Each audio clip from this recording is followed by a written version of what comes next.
आज का दिन चंद्रयान-3 के लिए बेहद खास है। आज प्रोपल्शन और लैंडर मॉड्यूल अलग होंगे। चंद्रयान-3 मिशन पर दुनिया के तमाम देशों की निगाह है। 23 अगस्त को चंद्रमा पर उतरने की उम्मीद। विक्रम लैंडर प्रज्ञान रोवर की तस्वीर लेगा, यानी चंदा मामा अब दूर नहीं है, बल्कि हम उनके बहुत ही जल्द करीब होने वाले हैं और उनको छूने वाले हैं। चंद्रयान-3 मिशन पर दुनिया की नजर इस वक्त है। आज का दिन बेहद खास है। 23 अगस्त को चंद्रमा पर उतरने की उम्मीद है। भारत की महत्वाकांक्षी मिशन मून के तहत चंद्रयान-3 चांद की 5वीं और अंतिम कक्षा में सफलतापूर्वक प्रवेश कर गया और अब लैंडर विक्रम की सुबह अलग होने की बात, ये जो प्रोसेस है वो भी शुरू हुआ। इसरो की तरफ से बताया गया था कि लैंडर 17 अगस्त और विक्रम लैंडर अलग होने के लिए तैयार हैं 17 अगस्त की सुबह। विक्रम लैंडर प्रज्ञान रोवर की तस्वीर लेगा और जैसा हमने जिक्र किया, चंदा मामा अब दूर नहीं, बल्कि हम बहुत जल्द उन्हें छूने वाले हैं। हमारा चंद्रयान धीरे धीरे चंद्रमा की ओर बढ़ रहा है। इसरो के वैज्ञानिक एक एक कर चंद्रमा की ऑर्बिट को घटा रहे हैं, जरूरत के हिसाब से थ्रस्टर ऑन ऑफ कर रहे हैं। हालांकि चंद्रयान की सॉफ्ट लैंडिंग 23 अगस्त को होगी, लेकिन चंद्रयान का फाइनल एग्जाम कुछ ही देर में पूरा हो जाएगा और अब से थोड़ी ही देर में प्रोपल्शन मॉड्यूल लैंडर से अलग हो जाएगा। भारत के मून मिशन पर पूरी दुनिया की नजर है। दरअसल इस मिशन के जरिए भारत दुनिया को यह बताना चाहता है कि उसके पास चांद पर सॉफ्ट लैंडिंग करने और रोवर को वहां पर चलाने की काबिलियत है। इससे दुनिया का भारत पर भरोसा बढ़ेगा और जो कमर्शियल बिजनेस बढ़ाने में भी मदद करेगा। चंद्रयान के सफर का हर दिन बीतने के साथ ही रोमांच बढ़ रहा है। 10, 9, 8, 7, 6, 5, 4, 3, 2, 1, 0.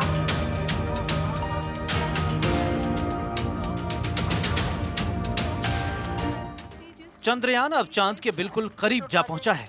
23 अगस्त को चंद्रमा पर उतरने से पहले चंद्रयान को अब बस आखिरी परीक्षा पास करनी बाकी है। इसरो ने चौथी बार चंद्रयान-3 की ऑर्बिट बदली, यानी चंद्रयान अब चंद्रमा की 153 किलोमीटर बाई 163 किलोमीटर की करीब करीब गोलाकार कक्षा में आ गया है। इसके लिए इसरो वैज्ञानिकों ने सुबह करीब 8:30 बजे चंद्रयान के थ्रस्टर कुछ देर के लिए फायर किए।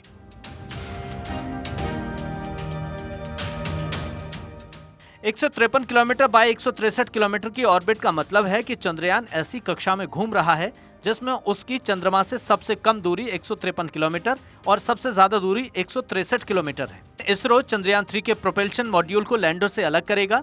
23 अगस्त को लैंडिंग होगी।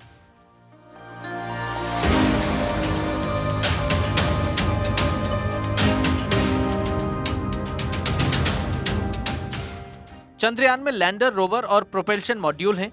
लैंडर और रोवर चांद के साउथ पोल पर उतरेंगे और 14 दिन तक प्रयोग करेंगे। प्रोपल्शन मॉड्यूल चंद्रमा की कक्षा में रहकर धरती से आने वाले रेडिएशंस का अध्ययन करेगा। लैंडर और रोवर चांद पर पानी की खोज करेंगे। इस मिशन के जरिए इसरो पता लगाएगा कि चांद की सतह पर भूकंप कैसे आते हैं। चंद्रमा की मिट्टी का भी अध्ययन किया जाएगा।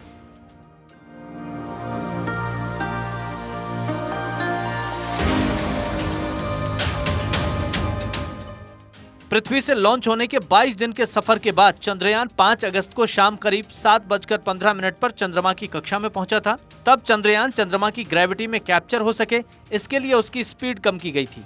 स्पीड कम करने के लिए इसरो वैज्ञानिकों ने यान के फेस को पलटकर थ्रस्टर 1835 सेकेंड यानी करीब आधे घंटे के लिए फायर किए। ये फायरिंग शाम 7:12 पर शुरू की गई थी। चंद्रयान ने जब पहली बार चंद्रमा की कक्षा में एंट्री की थी, तब ऑर्बिट में प्रवेश करते समय उसके ऑनबोर्ड कैमरों ने चांद की तस्वीरें भी कैप्चर की थी। इसरो ने अपनी वेबसाइट पर इसका एक वीडियो बनाकर शेयर किया था। इन तस्वीरों में चंद्रमा के क्रेटर्स साफ साफ दिखाई दे रहे हैं। चंद्रयान के पूरे सफर को अगर तारीखों में देखें तो 14 जुलाई 2023 को चंद्रयान-3 की लॉन्चिंग हुई। फिर 31 जुलाई को पृथ्वी की कक्षा से निकलकर यह चांद की ओर बढ़ा। 5 अगस्त को चंद्रमा की पहली कक्षा में डाला गया। 6 अगस्त को चंद्रमा की दूसरी कक्षा में डाला गया। 9 अगस्त को चंद्रमा की तीसरी कक्षा में डाला गया।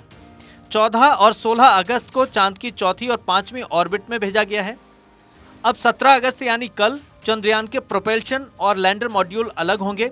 18 और 20 अगस्त को चंद्रयान-3 के लैंडर मॉड्यूल की डी ऑर्बिटिंग होगी। 23 अगस्त को लैंडर चंद्रमा के साउथ पोल के पास सॉफ्ट लैंडिंग करेगा।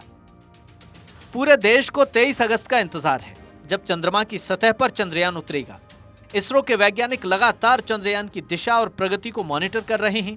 चंद्रयान पर सिर्फ भारत की ही नहीं बल्कि पूरी दुनिया की नजर है। इसरो के वैज्ञानिक इस बार आत्मविश्वास से भरे हुए हैं।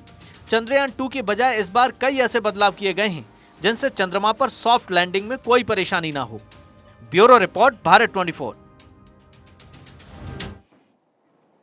देखिए, यही बड़ी बात है, सॉफ्ट लैंडिंग। सॉफ्ट लैंडिंग अगर हमें आज ये अचीवमेंट मिलती है तो जाहिर सी बात है दुनिया में हमारा कद जो तेजी से और बढ़ रहा है वो और ऊंचा हो जाएगा। चर्चा की शुरुआत करते हैं खास मेहमानों के साथ में। राम श्रीवास्तव साइंटिस्ट हमारे साथ में हैं, डॉक्टर अरुण प्रताप हैं हमारे साथ में, वो भी साइंटिस्ट हैं, और राहुल लाल हमारे साथ में, वरिष्ठ पत्रकार। राम श्रीवास्तव जी, आपके साथ शुरुआत करते हुए आसान शब्दों में अगर आज आप हमारे दर्शकों को समझाना चाहें तो यह कितनी बड़ी कामयाबी है और किस तरीके से हम इस कामयाबी की ओर बढ़ रहे हैं आगे?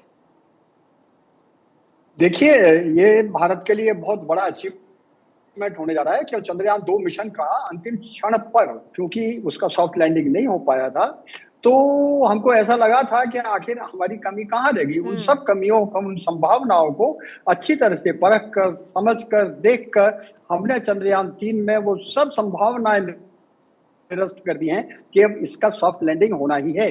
और इसके लिए यह आवश्यक है कि क्योंकि वो इलाका जहां हमने चूज किया है साउथ पोल का, वहां सूर्य की किरणें पड़ती नहीं है, अंधेरा रहता है। अब चूंकि वहां पर आपके विजुअल कैमरे काम नहीं करेंगे, तो ऐसे में हम अपने इंफ्रारेड रेडिएशन भी काम नहीं करेगा, क्योंकि टेम्परेचर जो है वहां पर 200 डिग्री से भी कम रहता है। तो ऐसी जगह पर सही समतल जगह ढूंढकर और सेफ लैंडिंग कराना अपने आप में वैज्ञानिक भाषा में बहुत बड़ी उपलब्धि सिद्ध होगी।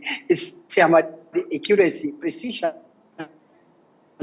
और कार्य क्षमता का प्रदर्शन तो होगा ही, साथ में जब रोवर उसमें से निकल कर जाएगा, उस अंधेरी दुनिया में जाकर वो जगह को पहचान करके वहां खुदाई करेगा, उसका केमिकल एनालिसिस करेगा, डेटा भेजेगा, वो डेटा हमारे पास यहाँ आ जाएगा। वहाँ क्रेटर में पानी भरा हुआ है, क्योंकि वहां पर टेम्परेचर बहुत पुराने जमाने का है, और चूंकि चंद्रमा पर कोई एटमॉस्फेयर नहीं है, वहां धूल है, और वो सूर्य की किरणों के कारण वो धूल एक तरह आवेशित हो गई है, चिंगारियां जैसी फूटती हैं। तो ऐसे जगह पर जहाँ मून क्वेक्स आते हैं, जैसे धरती पर भूकंप आते हैं, ऐसे वहां जो भूकंप के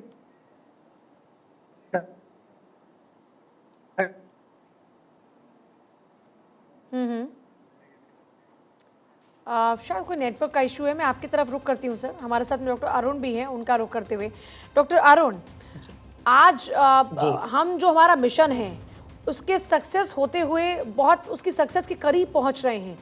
आज आप क्या मानकर चल रहे हैं, किस किस तरह के चैलेंजेस आ सकते हैं और हम उसको पार पाएंगे, ये तो हम उम्मीद लगाए बैठे ही हैं। आपका अपना आकलन क्या है फिलहाल? जैसा कि देखा गया था चंद्रयान 2 मिशन, जिसमें सक्सेस बेस्ड स्ट्रेटजी रखा गया था इसरो का, लेकिन इस बार चंद्रयान 3 में क्योंकि वहाँ पे थोड़ा बहुत फेलियर हुआ लास्ट मोमेंट पर, तो हमने फेलियर बेस्ड डिजाइनिंग किया है। इसका मतलब है कि propulsion module, Vikram lander, rover, उन सभी के जो भी यूजेस हैं, उनका जो भी मैकेनिज्म है, उसे फेलियर बेस्ड, मतलब हमने डाउन से नीचे देखे किया कि अगर ये प्रोसेस काम नहीं करेगा तो इसका ये करेगा, अगर ये नहीं करेगा तो ये कमांड करेगा। तो हमने एक सीरीज ऑफ उन पर चेक बैलेंस रखा है, तो गलती की कोई संभावना है नहीं। It's 99.99 I can say it's safe. And आज का जो करीब एक वीक पहले जो प्रोसेस हो रहा है आज, जिसमें प्रोपल्शन मॉड्यूल, जो प्रोपल्शन मॉड्यूल के ऊपर रखा हुआ है विक्रम लैंडर और उसके अंदर है रोवर। अभी ये पूरा मिला के 3900 kg का स्टफ था, और अभी जब हमारा रॉकेट का जो काम था वो पूरा हो गया, इसके बाद प्रोपल्शन मॉड्यूल इसे लेके मून की ऑर्बिट को लेके गया, और ये 5वीं ऑर्बिट कंप्लीट होती है। तो पहले मून के अलोंग जो ऑर्बिट मोशन था वो इलिप्टिकल था, हाईली इलिप्टिकल, मींस पेरिजियन और अपॉजी में काफ़ी डिफरेंस था। अब होते होते अब ये सर्कुलराइजेशन हो रहा है, और अभी 163 एंड 156 किलोमीटर वाले लगभग सर्कुलर ऑर्बिट में है। अभी करीब 110 पर इस तरह से अभी हो रहा होगा कि अभी प्रोपल्शन मॉड्यूल को अलग करने के लिए ये कमांड किया जाएगा from Indian deep space network. तो नेटवर्क। अब कितना और इंतजार है, इसमें कितना और वक्त है इस प्रोसेस को पूरा होने में? ये जो आज का जो प्रोसीजर है ये कोई बहुत बड़ा प्रोसीजर नहीं है, इसे कोई लाइव टीवी पर या ऐसा इसरो नहीं दिखाएगा। आई थिंक वो उनके चंद्रयान का जो ट्विटर अकाउंट या इसरो की साइट पर अभी आ जाएगा कि हमने सक्सेसफुली उन्हें अलग करा दिया है। और इसके बाद प्रोपल्जन मॉड्यूल उस ऑर्बिट में बना रहेगा अगले 3 से 6 महीने, और उसमें एक मेन जो पेलोड है that is the ship SHAPE, that is spectropolarimetry of habitable planet earth. वो एक पेलोड उस ऑर्बिट में रह के हमारे अर्थ का जो रेडिएशन है उसके मींस पोलराइज लाइट और स्पेक्ट्रोफोटोमेट्री के जो रेडिएशन है उसे कंपैरिजन करेगा एक जो प्लैनेट में दूसरे किसी प्लैनेट के थ्रू, और वो ये देखेगा कि क्या अर्थ से आने वाले रेडिएशन की अगर ये वेवलेंथ या इस तरह का ये स्पेक्ट्रम दे रहा है तो क्या संभव है कि कोई और भी प्लैनेट हो एक्सोस्फीयर में कि वहां पे सिमिलर रेडिएशन आता हो। तो वो इस तरह से अपनी जारी रखेगा। दूसरा प्रोपल्जन मॉड्यूल का जो काम है वो है communication relay system with the Vikram lander. तो अभी अगले 5 दिन बाद जब विक्रम लैंडर का लैंडिंग हो रहा होगा उसके बाद ये पूरा रिले सिस्टम का काम करेगा, क्योंकि विक्रम लैंडर क्योंकि उतना बड़ा नहीं है, उस पर इतने ज़्यादा इंस्ट्रूमेंट या हाई इलेक्ट्रिसिटी कंज्यूमिंग कंपोनेंट नहीं हो सकते, तो उसे 100 किलोमीटर दूर ऊपर वाले प्रोपल्जन मॉड्यूल को सिग्नल देना है, वहाँ से वो एम्पलीफाई होके अर्थ पर आएगा। तो ये मुझे लगता है प्रोसीजर इजी जाएगा और कुछ ही देर में इसरो की वेबसाइट या इसरो का ऑफिशियल स्टेटमेंट आने लगेंगे कि उन्हें अलग करने की प्रक्रिया पूरी हो गई है। जी पूजा। राहुल लाल, सबसे बड़ी बात जो ये है कि ये मिशन सक्सेसफुल रहा तो द लार्जेस्ट कंट्रीज में नंबर 4 पर भारत आ जाएगा और ये हमारे लिए एक बड़ी अचीवमेंट होगी। हमने स्मूथ लैंडिंग कराई, जिस एल्गोरिदम को मेंटेन करने की हम कोशिश कर रहे हैं उस लिहाज से देखा जाए तो ये मिशन बहुत ही इंपॉर्टेंट है। पूजा जी देखिए बिल्कुल सही है कि अगर वहां पे हम लोग सॉफ्ट लैंडिंग करते हैं तो ये एक तरह से भारत दुनिया में 4थे नंबर वाला देश बन जाएगा। हम लोग कुछ 4 देशों के सदस्य होंगे। सबसे महत्वपूर्ण चीज की जो हम लोग एक तरह से वहां के दक्षिणी हिस्से पे जो हम लोग लैंडिंग कर रहे हैं सॉफ्ट लैंडिंग का स्थिति, वहां पे दक्षिणी चंद्रमा पे किसी ने सॉफ्ट लैंडिंग नहीं किया है, तो वो उस कैटेगरी में पूजा जी हम लोग पहले देश हो जाएंगे पूरे दुनिया में। और सबसे महत्वपूर्ण चीज ये है कि देखिए सॉफ्ट लैंडिंग तो हम लोग सामान्य रूप से समझते हैं कि कैसे हम लोग हवाई जहाज की लैंडिंग कराते हैं, लेकिन सोचिए कि ये सारा टेक्नोलॉजी एक तरह से पृथ्वी के संदर्भ में बना हुआ है, जबकि जो चंद्रमा के सिद्धांत है थ्योरी वो सारे बदल जाते हैं। क्योंकि देखिए एज ए पत्रकार के रूप में वैज्ञानिकों से बातचीत करके इससे कवर करने का हमें पूजा जी अनुभव रहा है हमारा। कुछ मैं उदाहरण बताऊंगा जो मैंने वैज्ञानिकों से वार्तालाप में सुना समझा इन पूरे मामले को लेकर। जैसे मान लीजिए कि जो सॉफ्ट लैंडिंग करने वाले जो उपकरण है उनके चक्के कैसे होने चाहिए, किस रूप में होने चाहिए। पिछले बार भी इसके ऊपर काफी मशक्कत की गई थी, इस बार भी काफी ज्यादा मशक्कत की गई है। उदाहरण के लिए जैसे मान लीजिए कि जो हम लोग यहाँ पे पृथ्वी पे गोल चक्का का प्रयोग करते हैं उससे जिससे कि घर्षण घटे, लेकिन चंद्रमा पे जाके उसकी स्थिति बिल्कुल विपरीत हो जाती है। यानी आप गोल चक्के को प्रयोग कर रहे हैं तो वो एक उल्टा परिणाम देता है। जैसे हम लोग यहाँ पे झाड़ू देते हैं तो झाड़ू देते हैं तो यहाँ सफाई हो जाती है यानी कि पृथ्वी पे, लेकिन अगर आप चंद्रमा पे इसी झाड़ू का प्रयोग करते हैं तो उल्टे वो सारा और डस्ट को अपने आप जमा कर लेता है। यानी बिल्कुल पृथ्वी से एक विपरीत नेचर है चंद्रमा का, और उस जगह के लिए ये टेक्नोलॉजी को विकसित करना और वहां पे सॉफ्ट लैंडिंग कराना, ये विज्ञान और एक तरह से विश्व इतिहास के संदर्भ में विशेषकर वैसे जगह पे चंद्रमा के उस दूसरे हिस्से को, उस अनछुए हिस्से को जहाँ पे हमेशा अंधेरा रहा है, जिसके बारे में हमारी जानकारियां काफी कम रही हैं। तो आप सोच के देखिए कि पूरे विज्ञान के लिए, पूरे प्रकृति के लिए, पूरे ब्रह्मांड के कितने सारे रहस्य ये चंद्रयान 3 मिशन खोलेगा ये। और देखिए मैं मानता हूं कि जो पूरा का पूरा जो इसरो है उसने अपने विफलताओं से बहुत ज्यादा कुछ सीखा है वहां पे।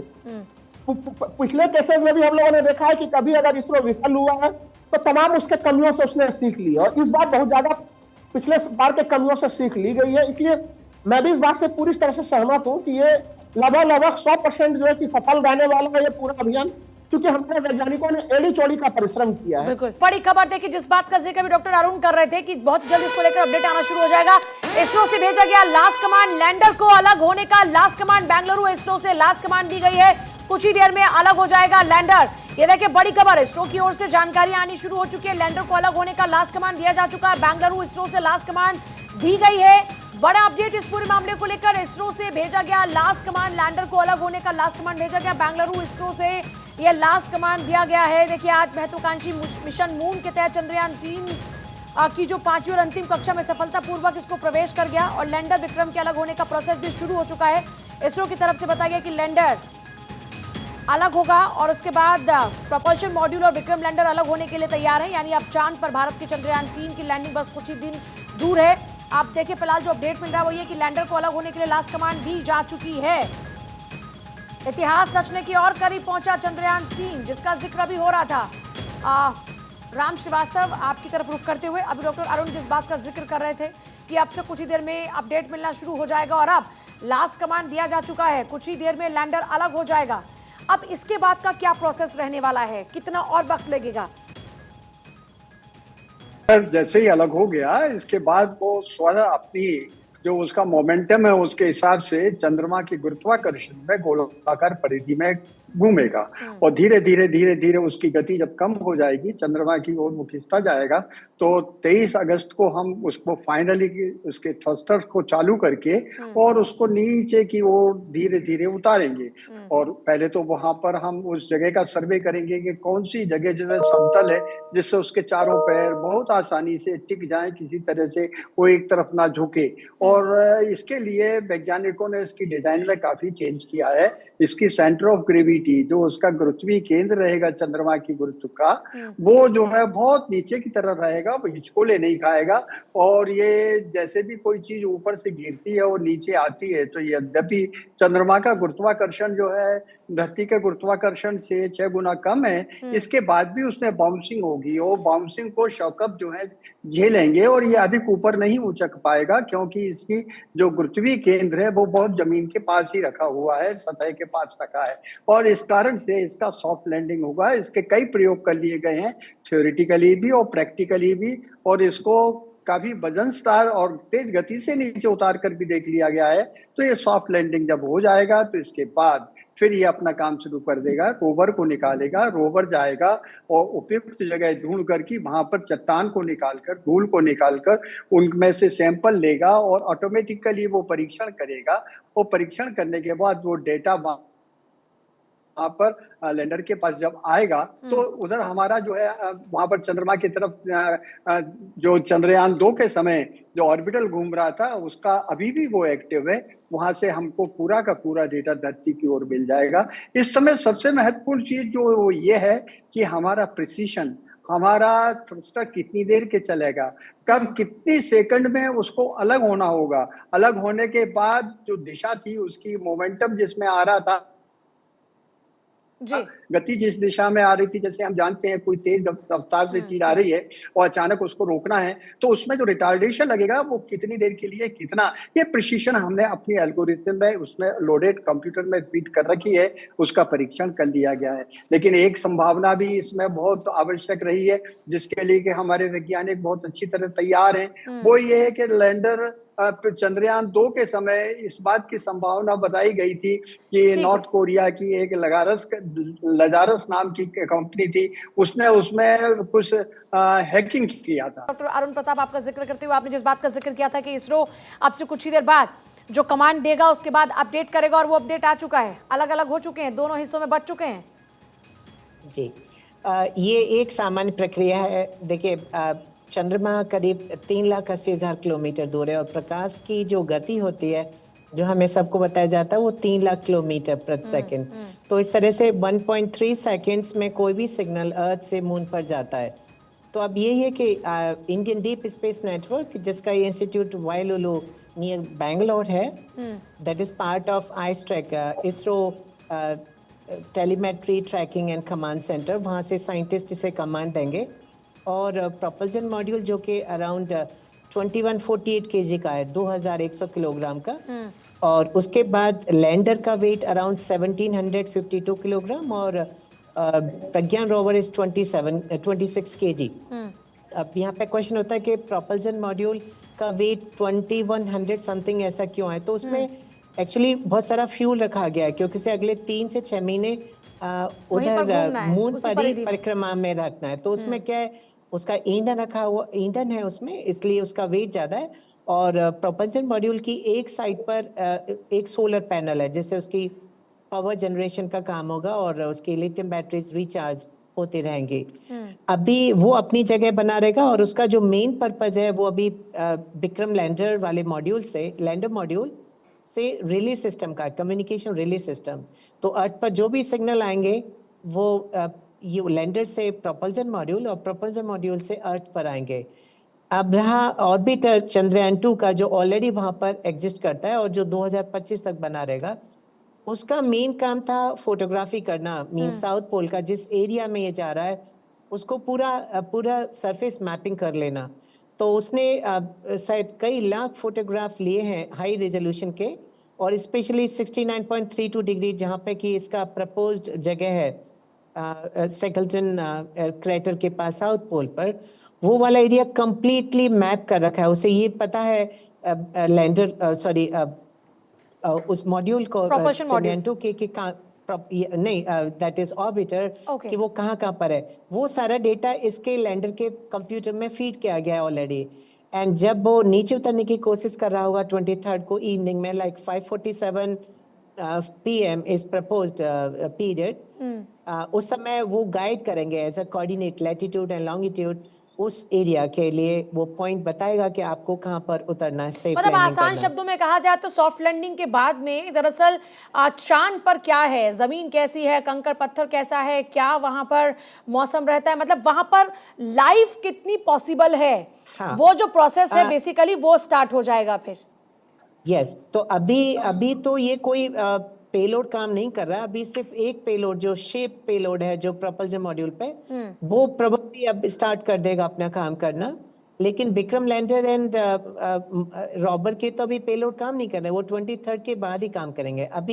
अभी उसका काम है कि वो नीचे उतरने के लिए वेट करेगा अगले 5 दिन। मतलब फिर आप ये उतर कह रहे हैं कि जाएगा। अभी तो हम दस्तक दे रहे हैं, दरवाजा खटखटा रहे हैं, और अभी पहले घूम Yes. भी रहे हैं कि अंदर कोई है, अभी नॉक नॉक वाली सिचुएशन भी अभी आगे आएगी, और जब नॉक की सिचुएशन आएगी तो फिर हम उसके बाद लैंडिंग के प्रोसेस में आगे बढ़ेंगे। इसको अगर आम जनता के शब्दों में कहा जाए। हाँ, तो वैज्ञानिक भाषा में देखा जाए तो एक चीज एक समय में करनी चाहिए। तो अभी उसका काम है नीचे उतरने के लिए रेडी होना, फिर नीचे उतर के भी पहुंचना मून पर, उसके बाद अपने एक्सपेरिमेंट स्टार्ट करना, जो कि इन-सिटू एक्सपेरिमेंट होंगे अलग अलग तरीके से।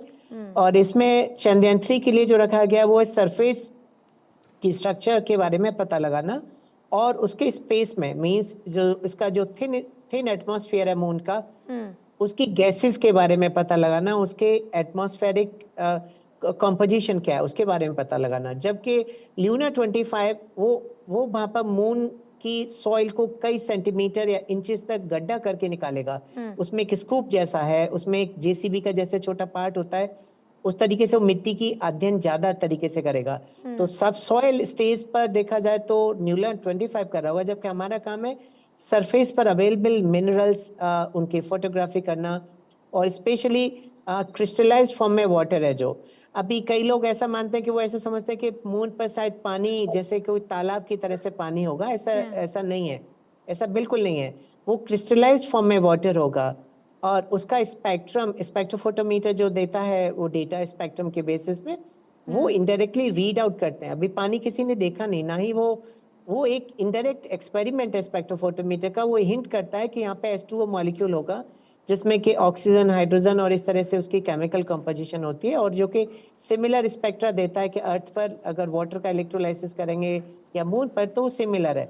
अब फ्यूचर में ये देखा जाए तो पानी की खोज सबसे बड़ा लैंडमार्क बनेगा, क्योंकि फ्यूचर में जितने भी आपको इंटरस्टेलर जो मिशन आएंगे, जैसे कि जिस तरह से मार्स, आपने जिक्र शुक्र, किया डॉक्टर अरुण, आपने जैसा जिक्र किया कि वहाँ पर जो पानी है वो ऐसे तालाब की तरह नहीं है, बल्कि वो क्रिस्टल फॉर्म में है, और उसकी जो केमिकल कंपोजिशंस हैं उसके बिहाफ पर आगे इसको मतलब डेवलप किया जाएगा। वहाँ पर अभी कुछ है नहीं, वहाँ पे सिर्फ रॉ मटेरियल है। Is it? No, raw material नहीं कह सकते, है तो वो पानी, लेकिन ऐसे सोचिए कि जैसे कि फ्रिज के अंदर फ्रोजन वाटर होता है आइस के फॉर्म में, उससे भी नीचे, क्योंकि वो टेम्परेचर -170 डिग्री है। आप उतने में आप पानी को अगर जमा के देखें अर्थ पर, तो पानी कैसे फ्रोजन स्टेट में होगा। ये उस तरह के क्रिस्टल है, और वो बड़ा पानी नहीं है, बड़ा मतलब पानी का कोई बड़ा टुकड़ा नहीं होगा मेरे ख्याल से, वो एक छोटे छोटे क्रिस्टल्स होंगे।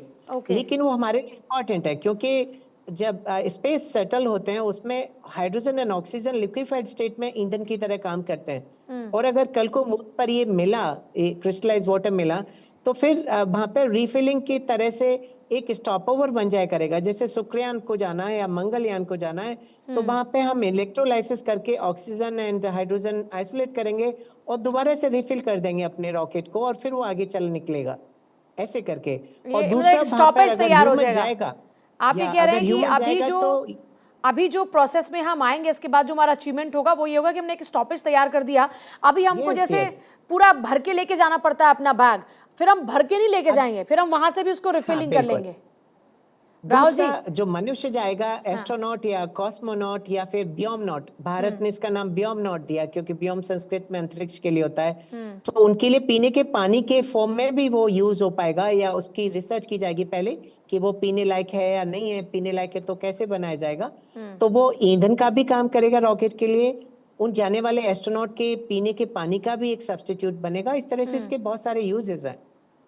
जी राहुल जी, इंटरनेशनल स्तर पे अगर देखा जाए तो हम देख रहे हैं कि ये भारत के लिए एक बड़ी अचीवमेंट होगा। और जाहिर सी बात है, अभी तक जो हो चुका है उससे अगर अलग भारत कुछ भी करता है तो जाहिर सी बात है हम एक लकीर खींच देंगे, जिसके ऊपर ही फिर लोग आगे बढ़ने की कोशिश करेंगे।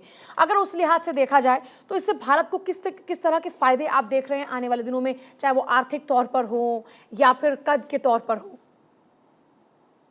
ठीक है, हमारे पावर दो रूपों में होते हैं पूजा जी। एक तो होता है हम सॉफ्ट पावर के रूप में कैसे हैं, और एक है कि हम मिलिट्री पावर के रूप में कैसे हैं। तो जो आप टेक्नोलॉजी के क्षेत्र में जो इस प्रकार की जो आपकी ताकत है, वो आपके मजबूत सॉफ्ट पावर को दिखाता है। क्योंकि देखिए, आज टेक्नोलॉजी जिसके पास है उसके पास सब कुछ है, और यह टेक्नोलॉजी प्रदर्शन का जो इसमें टेक्नोलॉजी के रूप में आप किस रूप में आप कहां तक है, उस प्रदर्शन का सबसे सर्वश्रेष्ठ मौका हम लोगों ने देखा है कि सॉफ्ट लैंडिंग के मामले में चाहे अमेरिका, रूस, चीन, इन 3 देशों का रिकॉर्ड रहा है।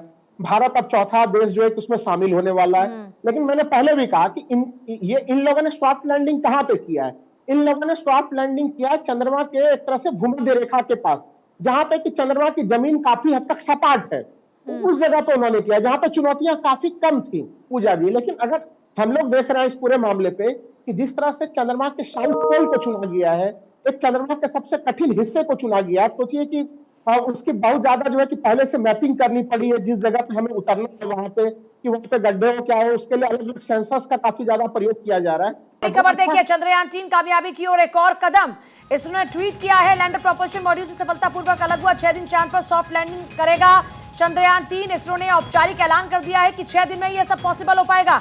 चंद्रयान 3 कामयाबी की ओर एक और कदम। 5:45 जिसका जिक्र भी डॉक्टर अरुण कर रहे थे कि प्रपोज टाइम जो 5:47 का है, अब इसरो की ओर से 5:45 का जिक्र किया गया। आज से विक्रम लैंडर अकेले चांद पर सफर तय करेगा। ये बड़ी खबर इस वक्त, चंद्रयान 3 कामयाबी की ओर एक और कदम। और देखिए, तस्वीर भी साझा की गई है।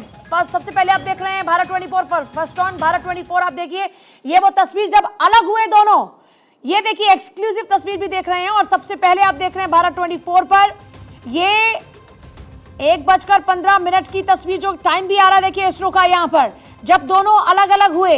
प्रोपल्शन मॉड्यूल लैंडर के अलग होने की यह तस्वीर देखिए आपके सामने। सबसे पहले भारत 24 पर आप देख रहे हैं, इसरो ने ट्वीट कर इस बात की जानकारी दी। और सबसे पहले यह तस्वीर आपके सामने, अब दूर नहीं चंदा मामा। ये इसलिए हम कह रहे हैं क्योंकि बहुत ही करीब पहुंच रहे हैं। देखिए, 6 दिन चांद पर, 6 दिन में ही चांद पर सॉफ्ट लैंडिंग करेगा चंद्रयान 3। ये कामयाबी की तरफ बढ़ते हुए धीरे धीरे कदम है। और देखिए, प्रोसेस अब आगे बढ़ रहा है। 23 अगस्त को शाम 5:45 पर सॉफ्ट लैंडिंग होगी। और इस बार हम बेहद श्योर हैं, क्योंकि देखिए, विफलताओं से सीखना, कोई भारत से सीखे। हमने अपनी हर विफलता से सीखने का काम किया। आज से विक्रम लैंडर अकेले चांद पर सफर तय करेगा। अब बहुत ही करीब है, बहुत ही नजदीक है। लैंडर विक्रम प्रोपल्शन के अलग होने की तस्वीर ये आपके सामने है। फर्स्ट ऑन भारत 24, चंद्रयान 3 2 हिस्सों में बटा। और देखिए, हमारे साथ तमाम साइंटिस्ट जिन्होंने बहुत ही बारीकी से हर बात को आम जन की भाषा में इसे समझाने की कोशिश की कि दोनों किस तरीके से काम करेंगे। एक का वजन ज्यादा क्यों है, एक का वजन कम क्यों है, एक के पास फ्यूल है, एक के पास और बाकी के रिसोर्सेज हैं। इसरो ने औपचारिक ऐलान किया, दोनों अलग हो चुके हैं। और वो तस्वीर भी सामने आ चुकी है जब दोनों अलग हुए। ये सबसे पहले तस्वीर आप देख रहे हैं। देखिए, इसरो ने ट्वीट कर इस बात की जानकारी दी कि हमने एक और कदम आगे बढ़ा दिया है। 6 दिन में चांद पर सॉफ्ट लैंडिंग करेगा चंद्रयान 3। 23 तारीख को शाम के 5:45 पर चांद पर होगा हमारा कदम। 23 अगस्त को शाम 5:45 पर सॉफ्ट लैंडिंग होगी साउथ पोल में। इस बार ये लैंडिंग यह भी अपने आप में एक नया प्रयास है। आज से विक्रम लैंडर अब अकेले ही चांद पर सफर तय करेगा। चंद्रयान 3 का ये नया कमाल। और देखिए लैंडर से अलग हुआ चंद्रयान 3 का प्रोपल्शन मॉड्यूल। प्रोपल्शन मॉड्यूल जो है वो लैंडर से अलग हुआ और ये तस्वीर है उस दौरान की। ये देखिए दोनों के अलग होने की ये तस्वीर इसरो की ओर से साझा की गई तस्वीर। 1/15 की ये तस्वीर है। 1/15 का वक्त, तारीख 17 अगस्त 2023, जब ये दोनों हिस्से अलग अलग हुए और अब अकेले ही सफर करेगा ये। लैंडर प्रोपल्शन मॉड्यूल से सफलतापूर्वक अलग हुआ। इसरो की ओर से बाकायदा ट्वीट कर इस बात की जानकारी दी गई है। सबसे पहले भारत 24 पर वो तस्वीर भी आपको दिखा रहे हैं। 6 दिन में चांद पर सॉफ्ट लैंडिंग करेगा चंद्रयान 3।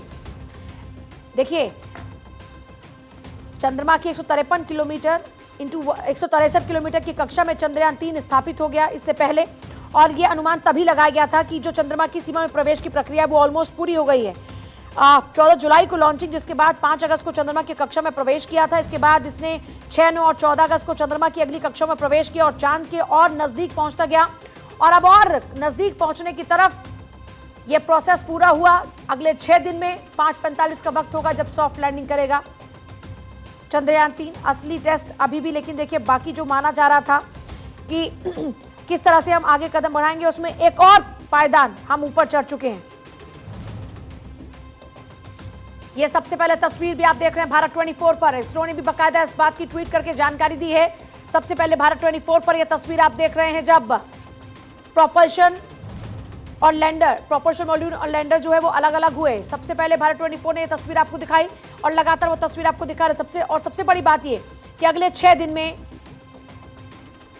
चांद पर होंगे हम। चंद्रयान 3 के प्रोपल्शन और लैंडर मॉड्यूल अलग हो चुके हैं। ये तस्वीर एक्सक्लूसिवली भारत 24 पर फिलहाल आप देख रहे हैं। जब दोनों अलग हुए, ये उस दौरान की तस्वीर है। 1:15 बजे का वक्त था जब दोनों अलग हुए। लैंडर प्रोपल्शन के अलग अलग होने की तस्वीरें इसरो ने जारी की हैं। अब खुद पूरी करेगा लैंडिंग तक की यात्रा। प्रोपल्शन मॉड्यूल से सफलतापूर्वक अलग हो चुका है। 4.25 लाख किलोमीटर की यात्रा में बची हुई 100 किलोमीटर की दूरी अब उसे खुद तय करनी होगी। चांद के चारों तरफ 2 बार चक्कर लगाएगा, फिर अपनी ऊंचाई और गति कम करेगा। इसके बाद 23 तारीख की शाम 5:45 बजे के आसपास चांद की सतह पर उतरना भी है और यही प्रोसेस आगे रहेगा। विक्रम लैंडर को चांद की सतह पर उतरने की आखिरी 100 किलोमीटर की यात्रा अब खुद तय करनी होगी। उसे अपने इंजनों यानी थ्रस्टर्स का इस्तेमाल करके अपनी गति को धीमा करना है, फिर ऊंचाई कम करनी, जिसका जिक्र भाई जो हमारे साथ में तमाम साइंटिस्ट थे वो बता रहे थे कि फिर उसको नीचे लाया जाएगा। 17 अगस्त 2023 की दोपहर विक्रम लैंडर जो अपने प्रोपल्शन मॉड्यूल से अलग हो चुका है। अब 18 और 20 अगस्त को होने वाली डी ऑर्बिटिंग के जरिए विक्रम लैंडर को 30 किलोमीटर वाले पेरिल्यून और 100 किलोमीटर वाले एपोल्यून ऑर्बिट में डाला जाएगा। पेरिल्यून यानी चांद की सतह से कम दूरी, एपोल्यून यानी चांद की सतह से ज्यादा दूरी। अब तक की यात्रा प्रोपल्शन मॉड्यूल ने पूरी कराई है। इसके बाद विक्रम को बाकी की जो दूरी है वो खुद ही तय करनी होगी। प्रोपल्शन मॉड्यूल से अलग होने के बाद विक्रम लैंडर गोलाकार ऑर्बिट में नहीं घूमेगा। और राम श्रीवास्तव हमारे साथ में इस वक्त हैं। सर, आपसे मैं समझना चाहूंगी, एक प्रोसेस और पूरा हुआ, चलिए शायद उनसे हमारा संपर्क नहीं हो पा रहा है, लेकिन अब एक बात तो तय है कि विक्रम लैंडर गोलाकार ऑर्बिट में अब नहीं घूमेगा। अंडाकार ऑर्बिट में चक्कर लगाने के लिए 2 बार डी ऑर्बिटिंग करेगा, यानी अपनी ऊंचाई कम करेगा, गति धीमी करेगा और इसके लिए उसके इंजनों की जो रेट्रो फायरिंग है वो की जाएगी, यानी कि उल्टी दिशा में उसको घुमा जाएगा। डॉक्टर अरुण, ये डी ऑर्बिटिंग जो वर्ड है उसका मतलब है कि वो एक अभी एक टर्न लेगा, फ्लिप अराउंड करेगा, वो 90 डिग्री से चेंज होके डायरेक्शन चेंज करेगा। ओके, और उसके बाद इसके जो एस्टिमेशन है इसके अपने इंटरनल सॉफ्टवेयर का कंप्यूटर में, वो अपने उन कोऑर्डिनेट के पास आने की कोशिश कर रहा होगा। तो अभी डी ऑर्बिटिंग स्टेप पर चला जाएगा और ये जो विक्रम लैंडर एंड रोवर वाला जो पार्ट है वो अलग दिशा में मुड़ के फिर अपनी चक्कर लगाएगा चांद के ऊपर। यानी ये चक्कर लगाएगा। जो प्रोसेस आप समझा रहे थे बेसिकली, अब वो प्रोसेस है। 6 दिन का वक्त है। 6 दिन के बाद में सॉफ्ट लैंडिंग का प्रोसेस होगा और बाकी का और डिटेल्स आपने समझाया भी है। मैं और चाहूंगी कि और डिटेल से जरा आप बताएं किस तरह से चांद की सतह पर उतरने के बाद जो प्रोसेस है वो पूरा होगा और चांद की सतह पर उतरते हुए क्या क्या चैलेंजेस आ सकते हैं। जैसे राम श्रीवास्तव ने जिक्र किया कि वहां पर सरफेस कैसा है इसको भी जांचा जाएगा, समतल जहां पर सरफेस होगा वहां पर इसको लैंड कराने की कोशिश होगी और ये पूरा प्रोसेस इस पर नजर बनी रहेगी लगातार। जैसा कि इसरो ने पहले ही बताया कि अगर कोई इस बार एरर आती भी है कोई सिस्टम में, तो इतने सारे चेक एंड बैलेंस रखा गया कि वो अपने आप करेक्ट करेगा। एक सिस्टम दूसरे सिस्टम को ओवरकम करके, उससे हाईजेक करके, वो कोशिश करेगा कि वो एरर नहीं करेगा। और अभी जो एरिया रखा गया है वो 4 किलोमीटर इंटू 2.5 किलोमीटर। अच्छा, लेकिन डॉक्टर अरुण एक बात बताइए, जो साउथ पोल का जिक्र आप कर रहे हैं, हम सभी जान रहे हैं कि साउथ पोल में लैंडिंग, वहां पर पूरा अंधेरा, जिस बात का जिक्र आपने भी किया, अब पूरा अंधेरा है, अब वहां पर किस तरह का सरफेस है ये नहीं पता, ऐसे में परेशानी तो कोई नहीं होगी? मैं बता दूं, वो पूरी तरह अंधेरा नहीं है वहां पर। अच्छा। वहां पर एक स्लांटिंग या एक तिरछी हुई सन की रेज आती है, जैसे कि जनवरी मंथ में यहाँ दिल्ली में अपने यहाँ पर आप सोचिए कि सन की रेज तो आती है, लेकिन वो एक स्लांटिंग, एक डिफरेंट एंगल पर आती है, तो उनमें ऊष्मा कम होती है। तो वो वाला पार्ट अगर पूरा अंधेरा होता तो उस पर तो फिर हमें कोई सोलर पैनल ही नहीं लगाने पड़ते, जबकि इन पर तो सोलर पैनल लगे हुए हैं। तो वहां पर स्लांटिंग रेज आएगी, और उस दिन उसका ल्यूनर डे का पहला दिन हो रहा होगा। तो इसका मतलब जिस एंगल पर हमें उतरना है चंद्रयान 3 के विक्रम लैंडर को, उस दिन ल्यूनर डे, मतलब ये सप्तमी होगा हिंदू कैलेंडर के अकॉर्डिंग अर्थ पर, लेकिन वहां उस एंगल 69.36 डिग्री पर पहला जो रेज है वो निकल रहा होगा, वहां पे सन रेज का आ रहा होगा, क्योंकि वो 14 दिन का अर्थ के बराबर का दिन और रात होती है। मैं आपके पास आ रही हूँ, मैं आपके पास देखिए, प्रोपल्शन और लैंडर मॉड्यूल सफलतापूर्वक अलग हो चुके हैं, और ये इसरो द्वारा जारी की गई तस्वीर है। आप यहाँ पर देखेंगे किस तरीके से दोनों अलग हो रहे हैं, और ये जो तस्वीर है, इसके बाद अब बार बार ये कहा जा रहा है कि हम चांद के अब बहुत ही करीब है, 6 दिन का वक्त है। बाकायदा केंद्रीय मंत्री की ओर से भी कमेंट आ चुका है इसको लेकर कि अब चांद हमसे दूर नहीं, चांद पर लैंडिंग का जो काउंटडाउन है वो शुरू हो चुका है।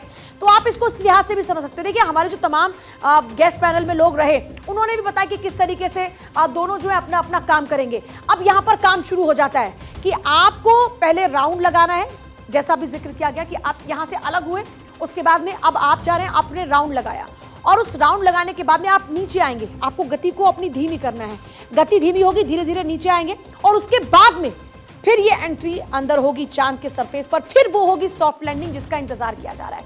वो वक्त होगा 5:45 का, 23 तारीख, यानी काउंटडाउन शुरू हो चुका है, 6 दिन का वक्त है। प्रोपल्शन से लैंडर मॉड्यूल जो है वो अभी अलग हो चुका है, ये तस्वीरें भी आप देख रहे हैं। ये सॉफ्ट लैंडिंग की तरफ बढ़ता हुआ कदम है। अब अकेले अपनी जो यात्रा है उसको पूरा करना होगा। अब यहाँ पर जो पूरी जिम्मेदारी है इधर पड़ जाती है। अब इसी के जरिए सबसे बड़ी बात यह है कि तस्वीरें आएंगी, वहाँ पर अब जिंदगी है कि नहीं। जैसा देखिए, अभी हमारे से जो बड़े साइंटिस्ट थे डॉक्टर अरुण, उन्होंने बताया कि जिस तरह से एक बुलडोजर होता है ना, जब आप कहीं पर भी खुदाई होती है तो उसके आगे का जो एक आपने पार्ट देखा, वैसा ही इसमें भी लगा हुआ है, वो वहाँ पर जमीन को कुरेदेगा। ये लैंडिंग के बाद का प्रोसेस है।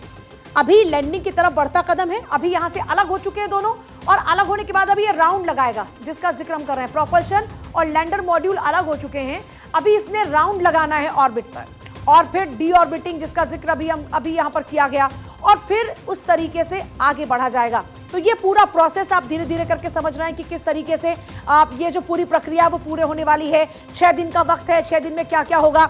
ये देखिए, तमाम जो तस्वीरें हैं वो लगातार हम आपको दिखा भी रहे हैं और समझाने की पूरी कोशिश भी कर रहे हैं कि किस तरीके से अब हम चांद के बहुत करीब पहुंचने वाले हैं। और देखिए, एक्साइटमेंट लेवल बहुत ज्यादा बढ़ रहा है। बड़ी बात यह है कि जो एक्साइटमेंट लेवल है वो बढ़ रहा है, और क्योंकि हमने चंद्रयान 2 से भी सबक लिया है, इस बार कोई भी खामी यहां पर नहीं रहने वाली, क्योंकि उसके लिए हर तरह से तैयारियां पहले से ही कर ली गई हैं।